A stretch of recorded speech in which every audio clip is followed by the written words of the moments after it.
نحمده ونصلی علی رسولہ الکریم اما بعد۔ ایک صحابی رضی اللہ عنہ نبی کریم صلی اللہ علیہ وسلم کی خدمت میں حاضر ہوئے اور عرض کی، یا رسول اللہ صلی اللہ علیہ وسلم، دنیا نے مجھ سے پیٹھ پھیر لی۔ آپ علیہ السلام نے فرمایا، کیا وہ تسبیح تمہیں یاد نہیں جو تسبیح ہے ملائکہ کی اور جس کی برکت سے روزی دی جاتی ہے؟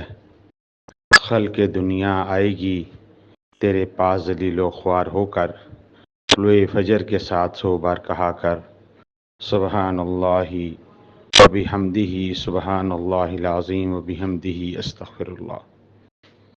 ان صحابی کو 7 دن گزرے تھے کہ خدمت اقدس میں حاضر ہو کے عرض کی، حضور صلی اللہ علیہ وسلم، دنیا میرے پاس اس کثرت سے آئی، میں حیران ہوں، کہاں اٹھاؤں کہاں رکھوں۔